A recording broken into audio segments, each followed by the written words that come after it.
আদ্দিন হাসপাতালে ৬ নবজাতকের অস্বাভাবিক মৃত্যুর অভিযোগ সম্পর্কে আরও জানাতে ঘটনাস্থল থেকে আমাদের সাথে যুক্ত হচ্ছেন সহকর্মী নাদিয়া শারমিন।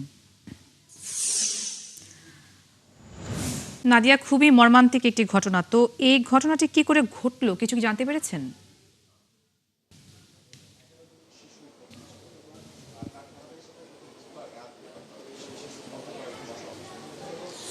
ধন্যবাদ। আসলে আমরা প্রথম থেকেই জানার চেষ্টা করছিলাম যে এখানে আসলে কী ঘটেছিল, কেন ঘটেছিল এবং তার সাথে কতগুলো শিশু এখানে আসলে ছিল। তার কারণ একটি ধোঁয়াশা কিন্তু রয়েই গেছে যে এই পরিবারগুলো এখানে সন্তান হারিয়েছেন, তাদের মধ্যে থেকে একজন জানিয়েছেন যে এখানে আরও শিশু ছিল। সেই জায়গা থেকে আসলে এই বিষয়টি স্পষ্ট হওয়ার একটি জরুরি প্রয়োজন ছিল, যেটি আমরা এখনও পর্যন্ত চেষ্টা করে যাচ্ছি।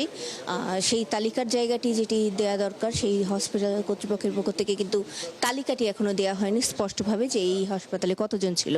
এবং তার পাশাপাশি যেটি বলছিলাম যে এই আমার ঠিক পেছনের যে অংশটি, এই অংশটিতেই মূলত এই ঘটনাটি ঘটেছিল এবং ঘটনাটি ঘটার পরে কিন্তু আপনাকে দেখিয়েও দেই এই ভবনটিতে, এই অংশটিতে যে রোগীর সংখ্যা সেটি দেখাচ্ছিল ২৯ এবং এই ২৯ জন যে একটাতেই ছিল তা নয়, এখানে দুটি অংশ ছিল, দুটি অংশের মধ্যে ২৯ জন ছিল এবং এখন পর্যন্ত স্বাস্থ্য অধিদপ্তর বা অন্যান্য যে তথ্য মতে একটি অংশে ১৪ থেকে ১৫ জন ছিল।